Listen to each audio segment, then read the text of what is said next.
بینەرانی بەڕێز سڵاوتن لەبێ من محەممەد جەباری خۆشحاڵ و بەختەوەرم جارێکی تر لە پرۆگرامی بە کوردی بە ئەوەی بەڕێز و خۆشویستەکەیتەوە لە ئەڵلقەی ئەم جاری پرۆگرامی بە کوردیدا گفتوگۆ دەکەین لەسەر بابەتی چاکسازی ئاینی و لەو چوارچەوەی ئاپرسین ئایا مەبەست لە چاکسازی ئاینی چییە؟ ئایا قوتابخانە و کۆلیژی زانستە ئیسلامیەکان چۆن دەتوانن چاکسازی ئاینی ئەنجام بدەن؟ ئایا ڕۆڵی یەکێتی زانایانی ئاینی ئیسلامی کوردستان چییە لە چاکسازی ئاینیدا؟ هەروەها ئەی چۆن وەزارەتی ئەوقاف و کاروباری ئاینی دەتوانێت چاکسازی ئاینی ئەنجام بدات؟ بۆ گفتوگۆکردن لەسەر تەورەکانی ئەم ژارە پێکەوە لەگەڵ بەڕێز مامۆستا عەبدوڕەحمان سەدیق لەو بارەوە گفتوگۆ دەکەین. مامۆستا سڵاو لێبێ، هەم کاتیجانت باش. کاتیەوە باشتر. مامۆستا ئێمە لە زووە دیارە باسی چاکسازی ئاینی دەکرێت. ڕەنگە کەسێک بێ بپرسێ بڵێ ئایا چاکسازی ئاینی چییە؟ بریتە لەوەی کەوا تێگەشتنی ئەمە بۆ ئاینجاکەینەوە یان بڵین گۆڕانکاری لە دەقیقا بکەین. ڕەنگە بەتحاڵیبوونێک لەم بوارە هەبێ. پێمە خۆشە جەنابەت ماخێتە بەردەم پێناسێکی ڕوونی چاکسازی ئاینی. بەناوی خۆی بەخشندەی میهرەبان. دیارە کە باس لە وشەی ئیسلاح ئەکرێ لە قورئاندا هەمیشە لە بەرامبەری ئیفسادەوە هاتووە. بەڵێ سەلاح لە بەرامبەری فەسادەوە هاتووە. بۆیە ئاەتەکانی قورئان زۆرن دەربارەی ئەوەی خۆی گەورە فەرموویەتی ولا تفسدوا في الأرض بعد إصلاحها والله يعلم المفسد من المصلح. تنانت يعني وكو الله وتربيجي پیغمبران كشعيب عليه السلام الله إن أريد إلا الإصلاح ما استطعت. كواتا إصلاح خوي بو خوي بيامي پیغمبران. هميشه لنيو آين دا بو تيگشتن لآين تجديد من هي بس من لي كردوه پیشتر بۆ نوێکردنەوەی تێگەشتنی ئێمە و بە معنایەکی تر نوێکردنەوەی تێگەشتنەکانمان بە تێپەڕبوونی کات و گۆڕانی شوێنەکان بۆ دەقەکان چۆنە بێ. ئیسلاح بە هەمان شێوە ئەگە بڕوانیتە وشەی ئیسلاح هەموو بوارەکان لە ژیاندا ئابووری بێ، سیاسی بێ، کۆمەڵایەتی بێ، گەندەڵی توش بووە. بواری ئاینیش تووشی دەبێ. ئیدی ئەڵەی چۆن یعنی بواری ئاڵی بەڵێ تووشی دەبێت لەبەر ئەوەی کە ئاینیش وەکو هەر بوارێک لە بوارەکانی دیکە لەسەر ڕووی زەویدا ئەوە مرۆڤە نوێنەرایەتی ئاین دەکات. مادام مرۆڤ نوێنەرایەتی ئاین دەکات جا ئەم مرۆڤە یاخود خۆی گەندەڵی لە خۆیدا دروست دەبێت لە کاتێکە ئاین پیادە دەکات، یاخود لە ئەو کتێبانەی کە دەینووسێ جاری وایە لە منهەجە، جاری وایە لایەن مؤەلیفەکەی. بۆیە بینی زۆربەی زانایانی پێشووی ئیسلام قسەیان لەسەر ئەوە کردووەکە ئەڵێن فەسادی تەئلیف هەیە و فەسادی مؤەلیف هەیە. یعنی ئەشێ ئەو شوێنەی ئیسلاحی بوێ جاری وا هەیە مؤەلیفەکەیە. ئێمە چەندین مؤەلیفمان هەیە ئەتوانی ئێستا ناوەکانیان ڕیسکەی ئەمانە لە بواری ئایندا بەهۆنە کتێبیان بەجێ هێشتۆ بۆ ئێمە ئەم کتێبانە هی ئەوە نین لە ڕاستیدا بکرێن بە ڕێنیشاندەر بۆ بواری ئاینی. بە هەمان شێوە جاری وا هەیە کەسەکە خۆی لە ذاتی خۆیدا ڕەنگە چۆنەڵێ مؤەلیفەکە کێشەی لەسەر بێ کاتێک کە کتێب دائنێ بۆ خەڵکی تر. بۆی ئەمە زۆر زانایان لەسەری ڕۆشتن. جا لێرە بۆ دەرەکەوێکەوە بۆچی ئیسلاح پێویستە لە بواری تێگەشتنی ئاینیە بەمانایەکی تر ئیسلاح لە بواری ئایندا پێویستە؟ چونکە مرۆڤەکان خۆیان لە سەرەتاوە ئەگە بڕوانیت مرۆڤ لە شوێنێکە هیچ زانستی نەبێ لێکدانەوەیەکی سحری و داستان ئامێزی هەیە بۆ ڕووداوەکان. یعنی لە ئاگرە ترسێ، لە هەورە تریشقە ترساوە، لە شتەکان ترساوە. ئەمە لێکدانەوەیەکی سحری ڕەنگە بۆ ئەو شتانە کرد بێ. بۆیە داستان و خوڕافات و وەهم لەو بوارانە دێتە ئاراوە. سەردەمانێک تێگەشتێکی ئاینی بۆ کەسەکان دروستە بێ، ئیتر بە تێگەشتنە ئاینەکەی خۆی اینجا تەفسیری دیاردەکانی سروشتەکە. بە تێگەشتنی خۆی پێی وایە ئاینە پێی دەڵێ ئەوە سروشت بەو شێوازە ئەو ڕووداوانی کە ڕوەدەن. بەڵام ئێستا سەردەمی زانستە. ینی چۆن؟ ینی ئێستا زانست پێمان نیشانەدا ئەبێ پێداچوونەوە بە تێگەشتنە ئاینەکانیشمانە بکەین. زانست ئێستا پێمان دەڵێ ئەو بۆ چوون و تێگەشتنە ئاینیانەی کە مرۆڤ هەیەی ئەویش ئەکەوێتە ژێر پرسیار لە ڕوانگەی زانستەوە بێ جارێکی تر بڕوانێتە ئەم مەسەلانە. وەختێکە لە ڕوانگەی زانستی سەردەمەوە دەڕوانیتەوە بوارە ئاینەکە بۆ دەرەکەوێت بەڵێ بە درێژایی ئەم ماوەی سەدان ساڵی ڕابردوو ئیسلاح پێویستە لە بواری ئاینیدا. بۆیە بینی کاتی خۆی کە گۆڤاری ئەلمەناریش دەرچوو لە ژمارەیەکی ساڵی 1998ەوە کە مەنار دەرچوو وتیان ئێمە ئامانجمان لە مەنار دووشتە: ئیسلاح لە کوتوبی علم، ئیسلاح لە منهج و طریقەی تعلیم.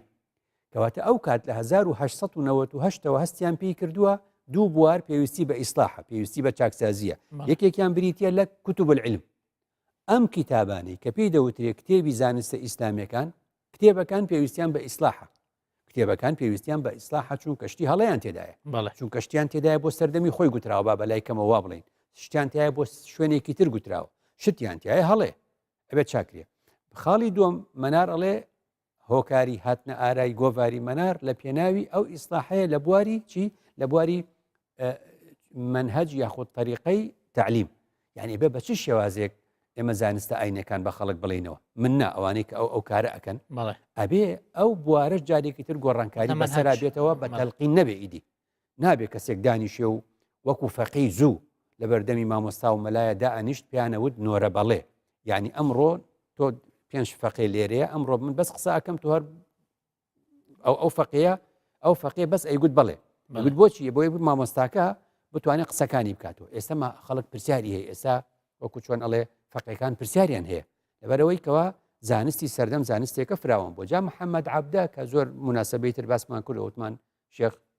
محەممەد لوتفی جومعە لە گۆڤاری ئەلبەلاغ الئسبوعی ساڵی 1929 وتی محەممەد عەبدە کوردە وتی محەممەد عەبدە باوکی ناوی شێخ خەیڕوڵایە و کوردە ئەوە هاوڕێی بوو مەبەستم بۆ ئەمە ئەوەیە کە بڵێن بە درێژایی مێژوو خۆشببختانە ئیسلاح لە بواری ئاینی کە بڵێ ئیسلاحی ئاینی ناوی محەممەد عەبدە دی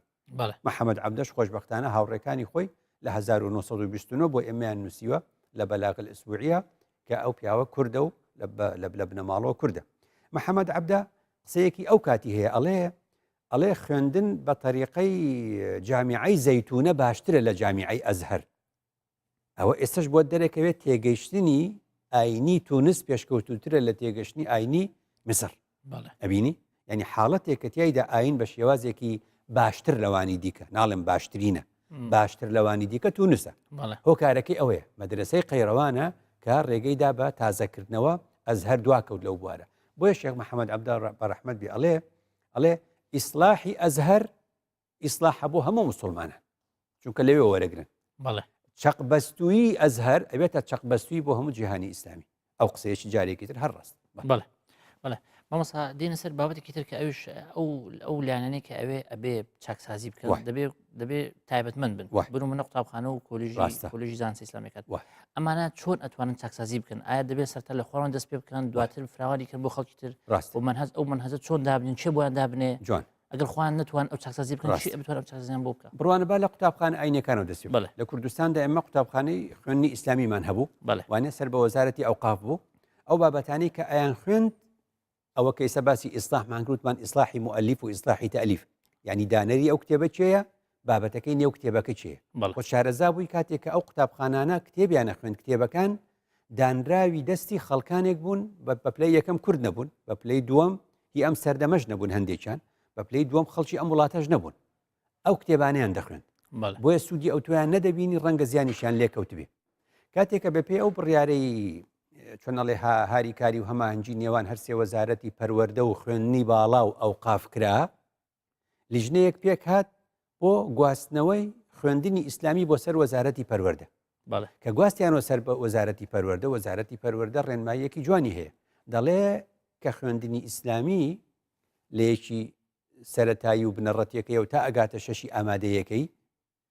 مادام هاتە سەر بۆ وەزارەتی پەروەردە ڕێگە نادەین هیچ کتێبێک بخوێنرێ ئەگەر لە کوردستانە نەنووسرابێت بەدەستی مؤلیفی کوردستان نووسرابێت و ئەبێ وەزارەتی پەروەردەش بەسەندی بکە جا من خۆم ئەندام بووم لەو لیژنەی هەڵسەنگانە ئەوەی وەزارەتی پەروەردە کە ئەندام بووم لەو لیژنەیە چیمان کرد هاتین بە پلەی یەکەم کتێبەکان و منهەجەکەمان دیاری کرد کە منهەجەکەمان دیاری کرد سپاردمان بە کۆلێجی زانستە ئیسلامیەکان ئەو مامۆستایانی کە دکتۆرە و ماستەریان هەیە لە لای ئێوە بۆ چونکە ئەوانە خەڵکی ئەم کوردستانن کوردستانین کوردن تێئەگەن لە واقعی کوردستانی ئەویان نووسیەوە وەختێ نووسیانەوە ئەو کتێبانە هەمووی وەکو ئێستا بڵێ لە ساڵی ئایندەوە دەست بە خوێندنی ئەکرێ لە ساڵی ئایندەوە دەست بە خوێندنی ئەو کتێبە نوێیانە ئەکرێ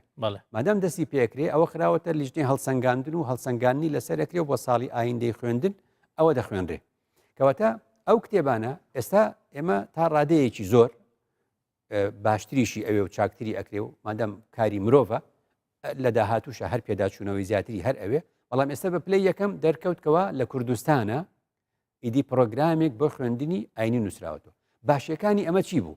باشیەکانی ئەمە ئەوە بوو خوێندنی ئیسلامی هەروە بووکەوە تەنها بابەتی ئاینی ڕوت بخوێنێ لێوەترێ ئەبستراکت و مجەڕەت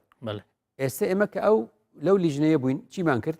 هاتین خوێندنی ئیسلامیمان هێنایە ئاستی خوێندنی ئەدەبی لە ئامادەیەکانە بەڵێ یعنی خوێندنی ئیسلامی لەبەر ئەوەی شتی دواکەوتوی ئەخوێن یعنی شتی علمی کۆنی ئەخوێن بەڵێ هی ئەوە نەبوو لە هیچ شوێنە وەرناگیرە بەڵێ ئێمە ئێستا کە مستەواکەیمان لە ڕێگەی ئەو لیژنەیە و وەزارەتی پەروەردە و ئەو کتێبانەی ئێستا ئەی خوێنن ئاستی هاتە ئاستی ئەدەبی ینی ئەدەبی لە چۆ وەردەگیرێ خوێنی ئیسلامیش لەوە وەرەگیرێ بۆ لەبەرەوەی حەوت مادە ئەخوێنێ ئاینەکانە بەڵێ حوتی تریش ئەخوێنەیە کە ئەو مادانن لە ئەدەبی ئەخوێنرێن داواکراوە. ینی پێویستە زمانی ئینگلیزی بخوێنن بەڵێ. خوێندنی ئیسلامی ئەوێ زمانی ئینگلیزی بخوێنن بەڵێ هەموو ئەو قۆناغانی ئەوڵ تا ئەگاتە ئامادەی تایە ئەبێ بیرکاری بخوێنن بەڵێ هەر لەوێ ئەبێ کۆمپیوتەر بخوێنن زانستەکانی سەردەم ئەبێ بخوێنن فەلەک ناسی ئەبێ بخوێنن ئەمانە هەمووی ئەخوێنن جوغرافیا ئەبێ بخوێنن مێژوو ئەبێ بخوێنن کەواتە هێنات ئەو کاتە هێناتە ئاستی ئەدەبی ئیدی ئەم کەسە وەکو چۆنەڵێ لە دین و دنیا حاڵیە بێ بەڵێ. ئەو جا بۆی دەرەکەوێ دینداری ئەبێ دینداریەک بێ ژیانمان چاکە بشێ بۆ ئەم دنیایی کەوا مرۆڤەکان تێدا دەژین ئەلێرەوە جارێکی تر بۆ دەرەکەوێکە خوێندنی زانستە ئیسلامیەکانش هەمان شتی پێویستە بەڵێ خوێندن لە کۆلێجی زانستە ئیسلامیەکانە ئەگەرچی ئێستا ڕەنگە بڵێم بابەتی چۆنەڵە خیتابە و وتاربێژی بەشێک لەوانە ڕەنگە زیاد کرابێ ئێوە باشترە زانن بەڵام بە هەرحاڵ ڕەنگە ئەویش کۆنفرانسێک ڕەنگە ئەویش بۆ ئایندا کۆنفرانسی کۆلێجی زانستە ئیسلامیەکان بگیرێ بۆ ئەوەی کە تایدا بیر لەوە بکرێتەوە زیاتر و زیاتر بابەتەکان خۆماڵی بکرێن تاوەکو بە شێوازێکی تێگەشتنی کوردستانیانەی خۆمان و خۆماڵیانەی خۆمان لە ئاین بگەین بەڵێ جوانە مەمەسا دەستگایەکی تری گرنگ هەیە لە خۆمەنگا دەکەوژێتی زانایانی ئای ئیسلامی کوردستانە ئایا ڕۆڵی ئەمە لەم چاکسازیە چۆنە کە ئەندامێکی زۆریان هەیە و کاریگەریی زۆریان لەسەر کۆمەلگا هەیە ڕاست چۆن بتوانن چاکسازی بکەن ئەمان معلومی جەنابتە و بەشێکی زۆریش لە بینەران ئەزانن کە یەکێتی زانایانی ئاینی ئیسلامی کوردستان یەکێکە لەو چەترانەی یا با بڵێم چەترێکی سەرەکیە بۆ کۆکردنەوەی بەشی زۆری ئەگە نەڵێم هەمووی زانایانی ئاینی ئیسلامی لە هەرێمی کوردستان ئەم یەکێتی زانایانە لە کارە باشەکانی ئەوەیە کە ینی ئەگە بچیتە بەرواری دروستبوونەکەی هەست پێەکەی چەند کۆمەڵگەی کوردەواری لە مێژە هەستی بەوە کردووە ئاین لە کۆمەڵگەدا بوونی هەیە ئاین لە کۆمەڵگەدا پێویستە بەڵام دەبێ بەردەوامیش چاکسازی لە تێگەشتنی ئاینیدا هەبێ ئەبێ کۆ بکرێتەوە ئەبێ نەبێتە مایی تێکدانی کۆمەڵگە و شیرازەی کۆمەلگا لە یەکتر نەبچڕێنێ بۆیە تۆ وەختی ئەڕوانی ڕێکەوتنامەی 11 ئازاری ساڵی 1970 لە نێوان بزوتنەوەی ڕزگاری خوازیگەلی کوردستان و حکوومەتی ئەوسای عێراق 11 سێی 1970 ینی 6 مانگ و 10 ڕۆژ دوای ئەمە خوا لێ خۆشی و مەلا مستەفا بیر لەوا کاتەوە کە زانایان لە کوردستانە کۆ بکرێنەوە بچنە ژێر چەترێک بە ناوێک کە خۆیان بۆ خۆیان هەڵی بژێر بۆیە لە گەڵاڵەی باڵەکایەتی ئەو کات لە 21 نۆ ساڵی 1970 کۆنگرەی یەکەمی یەکێتی زانایانی ئاینی ئیسلامی کوردستان گرێدرا و ئیدی لەو کاتەوە بۆ ئێستا 5 کۆنگریان بەستووە و ئەو یەکێتی زانایانە 16 لقی هەیە لە تەواوی هەرێمی کوردستاندا ئەم یەکێتی زانایانە وەختێ بوو بەو چەترە و ئامانج لە دروستبوونی وەکو پێناسەی خۆیان دەکەن یعنی پێناسەی یەکێتی زانایان ئەمە ڕێکخراوێکی چۆن ئەڵێ بێلایانی سربەخۆی پیشەیی نەتەوەی ئاینی پیشەیی نەتەوەی ئاینی پیشەیە ئەو کەسانی لەوێن پێشنوێژ و وتار خوێنن پێشنوێژ و وتار خوێنن ئەوە کاری پیشەیەکەیانە لە ڕوویەکی تریشەوە ئەمان لە بابەتە ئاینەکان قساکەن لە بابەتە ئاینەکان قساکەن خاڵی سێمیان نەتەوەین ئەبێ کوردستانی بن لە کوردستاندان لە خەمی کوردستانە وەختێک کە تەماشای پەیڕۆ پرۆگرامی یەکێتی زانایانەکەی بۆ دەرەکەوێت کە دووبارە سێ کاری سەرەکی لە خۆی گرێداوە ئەوش ئەوەیە کە یەکێکیان بریتە لە هۆشیاری بڵاوکردنەوەی هۆشیاری ئاینی خاڵی دووەمیشان بریتە لە مەسئلەیەکی تایبەت بە کێشەکانی کوردستان و ناسینی گەلی کوردستان وەگەلێکی مسلمان و بەشێک لە ئومەتی ئیسلامی نەبەشێک لە گەلانی دیکەی تورک و فارس بەشێک لە گەلی عەرەبی و شتیوە کە پێشتر لە سەردەمی ڕژێمە ئەم قسانە ئەکرێت جایەکێک لەو خاڵە باشانی کە لە کاری یەکێتی زانایانە هەیە ئەوەیە کە لە پاڵ خۆیدا لە نێو یەکێتی زانایاندا لیژنەیەکی باڵای فتوا هەیە ئەم لیژنەی باڵای فتوایش لە ڕێگەی ئەو کۆنفرانسەی کەوا وەزارەتی ئەوقافگرتی ئێستا ئەوەش کارێکی باشە کە لیژنەی باڵای فتوا لە نێو یەکێتی زانایاندا خۆی نوێ دەکاتەوە ئێستا لە کۆی ئەو 11 ئەندامی کە هەیەی نزیکەی پێنجان وەکو بڵێ نوێن یاخود با بڵێم بڕوانامەی دکتۆرایان هەیە تازە کە یعنی وەکو بڵێ خراونەتە نێو ئەو لیژنەیە ئیدی دەستەیەکی ڕاوێژکاریشی لەگەڵات بۆ دروست دەکەن بۆ ئەوەی کە ئەو بابەتانی پەیوەستە بە ئافرەت پرسی پێ بکرێت جوان. ئەو بابەتی پێویستە بە ئەندازیاری پرس بە ئەندازیاری بکە بەڵێ ئەو بابەتی پێویستە بە پزیشکی پرس بە پزیشکە بکە ئەو بوارەی یاسایە پرس بە یاساناسێ بکە بەو شێوازە ئەو دەسەر ڕاوێژکارش یارمەتی ئەو لیژنەی فتوایە ئەدا بۆ ئەوی فتواکانی لە ڕوانگەی واقعی هەرێمی کوردستانەوە بێ و پشت ئەستور بێ بە مەسلەیەکی وەکو چۆنەڵێ زانستی. بەڵێ مامۆستا دێنە سەر تەوەرێکی تر کە ڕەنگە بکەنە دواتەوەری ئەوە پرۆگرامەکە ئەوش ئەوەیە کە وەزارەتی ئەوقاف دیسان وەزارەتێکی گەورەیە و چەتێکی گەورەیە بەسەر هەموو ئەوانی کە تایبەتمەند بن لە بواری ئاینیە. ئایا ئەم وەزارەتە ڕۆڵی چییە لە چاکسازی و چۆن دەتوانێت دەوری خۆی ببینێ و کاریگەر بێت لە کۆبڵگەدا؟ یەک لەو خاڵە سەرەکیانی کە گرنگە لە زۆربەی وڵاتانی موسڵمان نشیندا وەزارەتێکەیە بە ناوی وەزارەتی ئەوقاف و کاروباری ئاینی. ئەم وەزارەتە زۆر گرنگە لە زۆربەی وڵاتانە بۆ ئەوەی کە فەوزایەکی ئاینی دروست نەبێ ئەبێ مەرجعێکە بێ مەرجعی ئاینی لە هەرێمی کوردستاندا ئەبێ وەزارەتی ئەوقاف بێ ئەبێ وەزارەتی ئەوقاف بێ. ئەم وەزارەتی ئەوقافە ئەوەی کە 5,000 و ئەوەندە مزگەوتی لەبەر دەستا بێت و 3,000 مزگەوت خوتبەی تێدا بکرێ ئەبێ ڕێک بخرێ. چونکە تۆ سێری وڵاتێکی دراوسێمانەکەی وەکو تورکیا 7,000 ینی ئەمە 3,000 مزگەوتمانەیە خوتبەی جومعی وتاری هەینی هەیەوانێ ئەوان 7,000 مزگەوتیان هەیە وتاری هەینی تێدای ڕێکیشیان خستۆ بە شێوازێکی زۆر جوان بەبێ ئەوەی هیچ فەوزایە دروست بێ. کەواتە ئێمە وەکو زۆربەی وڵاتان دەتوانین ئەو فەوزایە ڕاستکەینەوە لە ڕێگەی بوونی مەرجعێک ئەو مەرجعش بریتە لە هەرێمی کوردستانە بریتە لە وەزارەتی ئەوقاف و کاروباری ئاینی. خۆشبەختانە لە 2009 بەرەو گوتاری ئاینی هاوسەنگ کۆنفرانسێک بوو ئاگام لێبوو لە 2011 زانایانی ئاین و ڕۆشنبیران لەگەڵ جەنابی سەرۆکی هەرێما کۆبوونەوەیەکی تر بوو لە شوباتی 2011 لە 2012 لە نێوان زانایان و ڕێکخراوەکانی ئافرەتان و ژنان و خانمان کۆنفرانسێکی هاریکاری تر بوو تا گەشتنە 2016 کۆنفرانسی وەزارەتی ئەوقاف بوو لە پێناو چۆنەڵێ وتارێکی ئاینی هاوسەنگدا. ئەو کۆنفرانسە کۆمەڵێک ڕاستپاردەی لێکەوتەوە ئەو ڕاستپاردانە زۆر بە جوانی دەچێتە پێش. بۆچی؟ لەبەر ئەوەی کە ئامادە بوو لە کۆنفرانسەکە زیاتر لە 250 مامۆستای ئاینی ئەو مامۆستا ئاینیانە هەرچی ڕەوتی ئاینی هەیە لە هەرێمی کوردستاندا و هەرچی ئەو مامۆستا ئاینیانە لە ڕووی سیاسی سەر بە هەر حیزبێک بن لە هەرێمی کوردستاندا هەموو لەوێ بوونیان هەبوو. لەبەرەوە ئەو قسانەی کە لەوێ ئەوان پەسەندیان کرد ئەو 16 ڕاستپاردەیە قسەی هەمووان بوو. یەکەم خەڵ لەسەری ڕێکەوتن کە وەزارەتی ئەوقاف مەرجعی مەسئلە ئاینەکان بێ لە هەرێمی کوردستاندا. دووەمیان ئەبێ گوتاری ئاینی مامۆستای ئاینی لە هەرێمی کوردستاندا وتارێکی مرۆڤ دۆستانە بێ نابێ وتارێک بێ بۆ بەرزکردنەوەی ئاستێک لە مرۆڤ بەسەر ئاستێکی دیکەی مرۆڤە